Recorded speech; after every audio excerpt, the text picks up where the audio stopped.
Justin Trudeau has gone ahead and said that Canada is built on institutions that are racist, including the building of Parliament itself, and that again reminding us that everything that anybody deems sacred is actually racist and bad.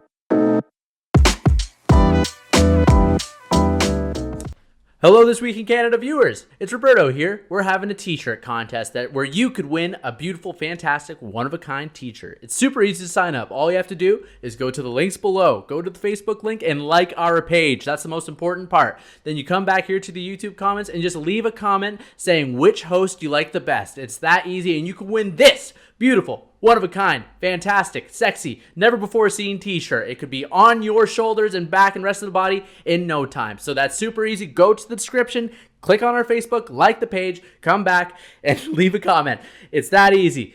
Winner will be announced next week, so make sure you do it now, before the episode even starts. Click subscription, click like, and make sure you enjoy the episode. Here we go.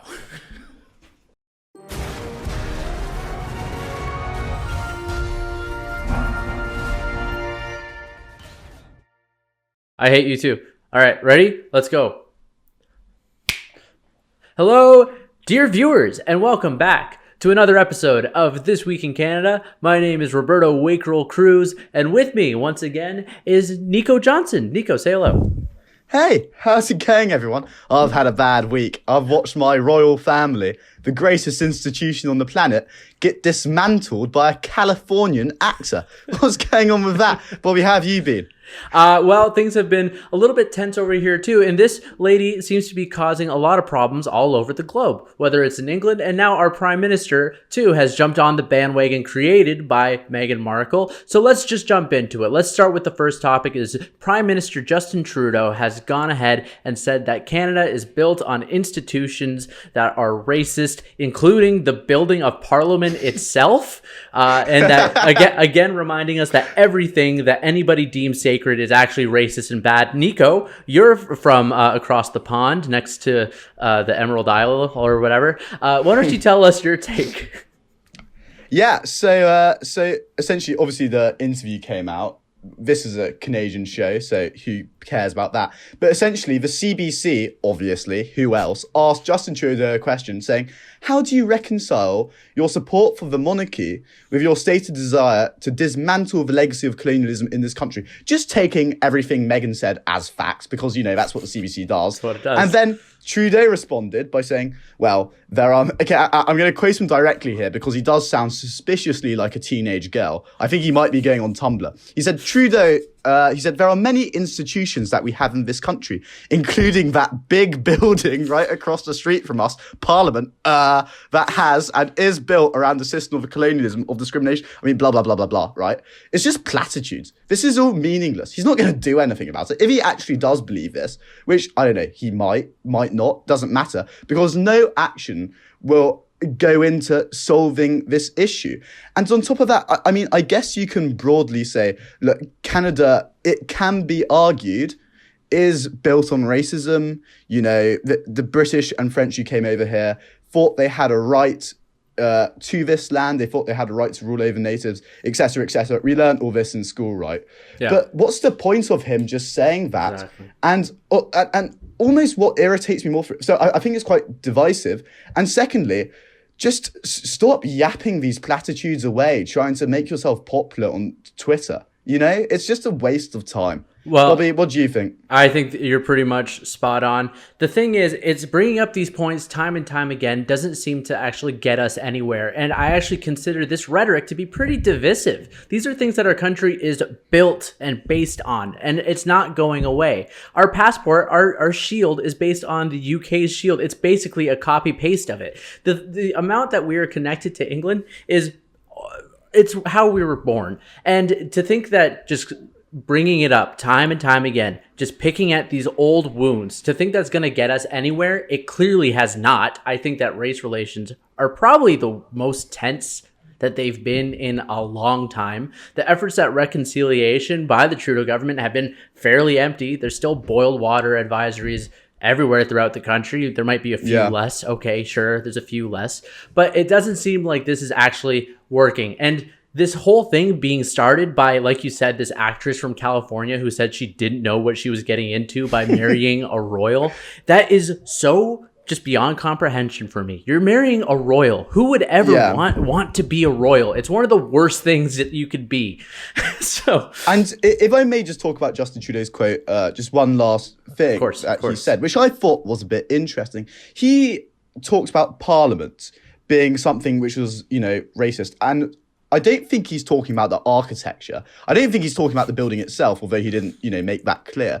I think he's talking about Westminster-style parliamentary representative democracy. How could that feasibly be racist? No. It doesn't make sense. It's just a system. Empty. Yeah. India has a parliamentary style. Democracy? Are you saying that that's white supremacist too? That a bunch of Indians what about Kenya's Westminster-style democracy? There's so many reasons why this is total nonsense, but he spouts it out there, and I didn't really see that much criticism of it from left-wing media at all. It's almost like they agree with him. And by the way, for this guy to go on about systemic racism, when I know it's a trope, but he did wear blackface an uncountable, unknown number of times. Doesn't know how many times he did it. We don't, so much that he doesn't remember how many times he did it. Nico, do you have anything to add on that one? I think let's plow ahead. I can't stand Meghan Markle. She should be abolished. I can't stand her either. Abolish Meghan Markle. I am Team Piers Morgan. Let's go to the next one. Welcome back. What a transition. My God, is James doing a good job. You know, he's the heart and soul of the show. We love him dearly, don't we, Bobby? Yes, I love James.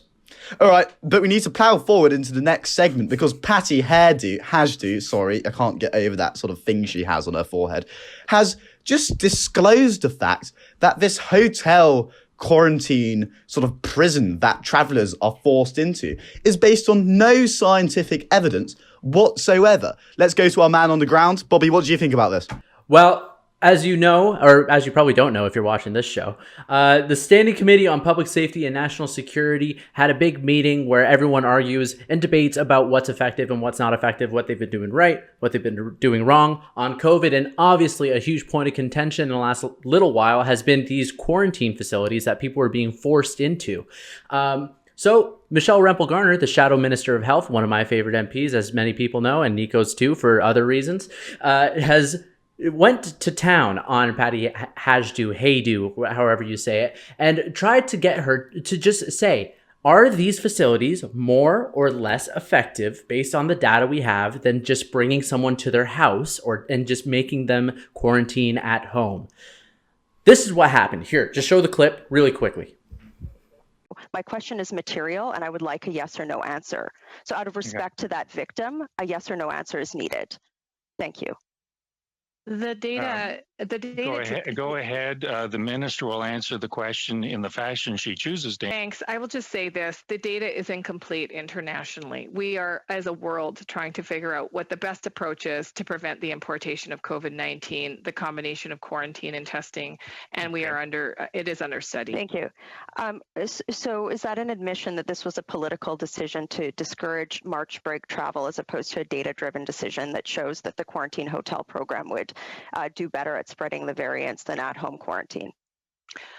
No, I think it's inappropriate for the member to put words in my mouth. What I said is exactly what I just said, which is that we take our obligation very seriously to ensure that we are doing everything in our power to prevent the importation of COVID-19 and, in particular, so where's the data? Variants of concern.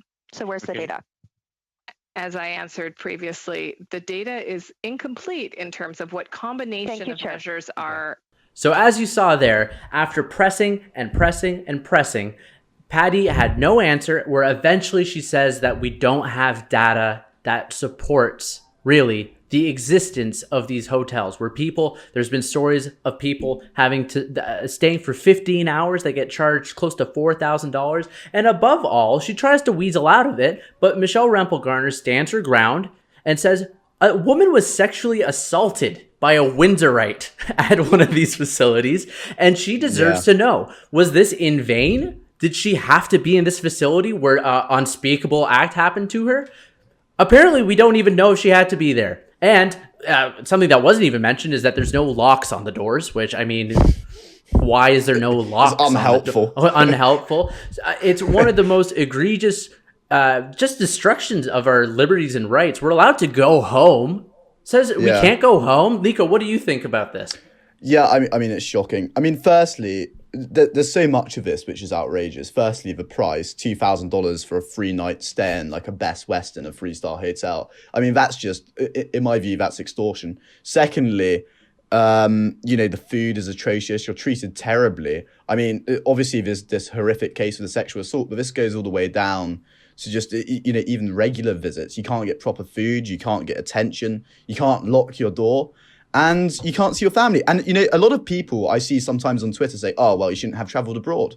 But a lot of people actually traveled before this legislation came into act, or they traveled to see their family, or they traveled out of necessary work or whatever, and they aren't covered under the exemptions in the legislation. And they're stuck. And if they're not stuck, they have to pay $2,000 to get back, which is just shocking. It's a terrible idea. It's a total breach of our civil liberties. And I think the Trudeau government did it out of politics. People, for some reason, like tough lockdown policies. But if it's ineffectual, totally violates our rights, and on top of that is actively causing harm to people, then it needs to go. And I really, really hope that it goes quickly, because, these stories will keep piling up.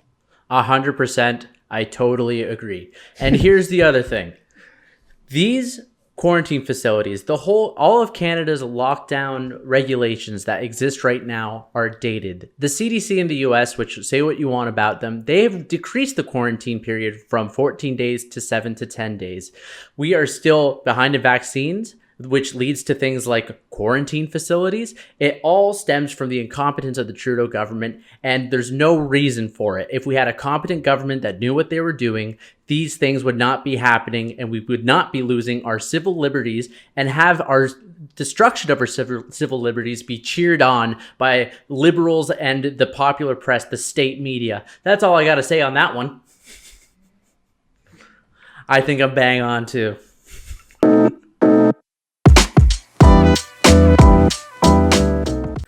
My, oh my, what a wonderful episode. That was nice and jam-packed, filled with content. We're trying to make them a bit shorter because we know you have a busy schedule. Bobby, what do you think? Has it been a good week? It was a good week in Canada, and that's why you're here to watch the show, and I'm so happy you did. Very appreciative of all our fans who did. Please, fans, this is serious. Be sure to go to our description and go to our Facebook page and give us a like. We need to gauge how many fans we have out there, if any. So everyone go give it a like. Make sure you buy a t-shirt. It's very important that you support this show because it's tough to make money on YouTube. So give us a like there. Give us a subscription. Leave a comment. Give us an email at bobbyandnico@gmail.com. Follow our mailing list and leave a donation if you can. Times are tough for everyone, but every dollar is super appreciated. Thank you very much for watching the show. Thank you so much. Bye-bye.